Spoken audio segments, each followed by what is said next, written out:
मैं doctor Irfan Shaikh, practicing paediatrician at Juhapura Sukoon children hospital. मैं आज आपसे कोरोना वैक्सीन के बारे में कुछ बात करना चाहता हूँ। मेरे दोस्त जो मुझको कोरोना वैक्सीन के बारे में जो पूछते हैं वो मैं आपके साथ शेयर करना चाहता हूँ। ज़्यादातर लोग दोस्त मुझे यही पूछते हैं कोरोना वैक्सीन लेनी चाहिए कि नहीं लेनी चाहिए। मैं उनको कहता हूँ कोरोना वैक्सीन लेनी चाहिए। कोरोना से बचने का यही एक उपाय है। मैंने कोरोना की 2 वैक्सीन ली है, आप भी जल्दी से ले लीजिए।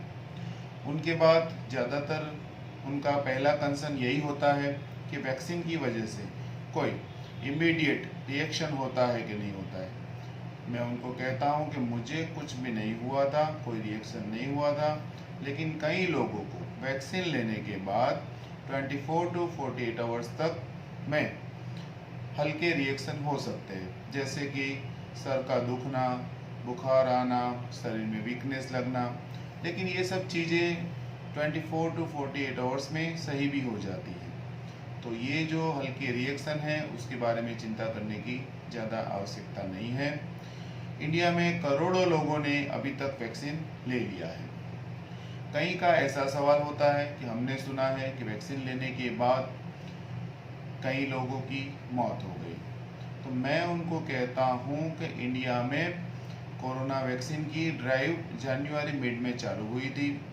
जनवरी मिड से मार्च मिड तक कई डॉक्टर्स ने, कई हेल्थ केयर वर्कर्स ने वैक्सीन ली। किसी को कोई सीरियस रिएक्शन नहीं हुआ था, सबने सक्सेसफुली वैक्सीन ले ली थी।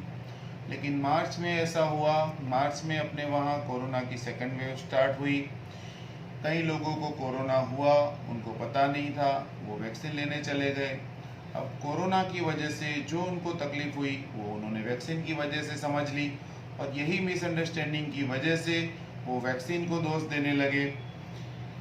यही चीज़ अभी सेकंड वेव खत्म होने के बाद भी है कि लोगों को अब सेकंड वेव खत्म होने के बाद जो लोग वैक्सीन ले रहे हैं उनको भी कोई सीरियस रिएक्शन नहीं हो रहा है, सब सक्सेसफुली अच्छे से ले ही रहे हैं। मतलब कि वैक्सीन सेफ है, वैक्सीन की वजह से कोई भी सीरियस रिएक्शंस नहीं होता है।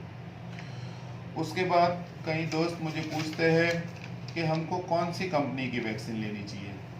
मैं कहता हूँ कि इंडिया में 2 कंपनी वैक्सीन बना रही है, एक सीरम है, एक भारत बायोटेक है। दोनों कंपनी को वैक्सीन बनाने का बहुत सालों का एक्सपीरियंस है, और हम पीडियाट्रिशियन उनकी वैक्सीन सालों से यूज़ करते हैं। सालों से वो लोग बीसीजी की वैक्सीन, एमएमआर की वैक्सीन, डीपीटी की वैक्सीन, हेपेटाइटिस बी की वैक्सीन, टाइफॉइड की वैक्सीन, ऐसी कई सारी वैक्सीन वो इंडिया में बनाते हैं, इंडिया में दे रहे हैं, वर्ल्ड के कई कंट्रीज़ को भी दे रहे हैं, और सक्सेसफुली वो वैक्सीन बना रहे हैं। वो वैक्सीन बनाना अच्छी से जानते हैं।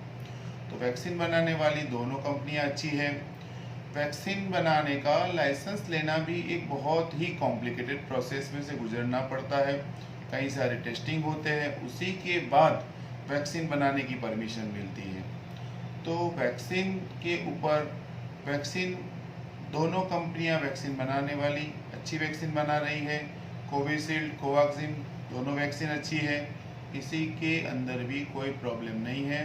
तो इसके बारे में आप चिंता करना छोड़ दीजिए। कई लोग कहते हैं कि वैक्सीन लेने के बाद इतने सालों बाद ये हो जाएगा, वो हो जाएगा। मैं उनको कहता हूँ जो इंडिया में कोरोना की वैक्सीन बन रही है वो पूरे वर्ल्ड में एक्सपोर्ट हो रही है। वर्ल्ड की बहुत सारी हेल्थ एजेंसीज ने उसका क्वालिटी अप्रूव किया है। उसमें हमारी कई इस्लामिक कंट्रीज़ भी है, जो सऊदी अरेबिया जैसी कंट्रीज़ भी है, उन्होंने भी वैक्सीन को अप्रूव किया है। तो सालों बाद ये हो जाएगा, वो हो जाएगा, ऐसी बातों में पड़ने की ज़रूरत नहीं है। वैक्सीन सेफ है, आप अच्छे से उसको ले सकते हैं। कई लोग ऐसा भी कहते हैं कि वैक्सीन के 2 डोज लेने के बाद भी कोरोना हो रहा है। मैं उनको कह रहा हूँ, हाँ आपकी बात सही है, कई लोगों को वैक्सीन के 2 डोज लेने के बाद भी कोरोना हुआ है। लेकिन ये जो कोरोना होता है उसके सिम्टम्स माइल्ड सिम्टम्स होते हैं। उसमें ज़्यादातर लोगों को हॉस्पिटलाइजेशन की ज़रूरत नहीं पड़ती है, या डेथ इसमें नहीं होती है। सो वैक्सीन लेने के बाद 2 डोज लेने के बाद भी अगर आपको कोरोना हो गया है तो आपको चिंता करने की ज़रूरत नहीं है। तो मेरा सबको फाइनल मैसेज यही है कि आप जल्दी से जल्दी कोरोना की वैक्सीन ले लीजिए और अपने लिए, अपने परिवार के लिए वैक्सीन लेके सबको कोरोना से सेव कर लीजिए।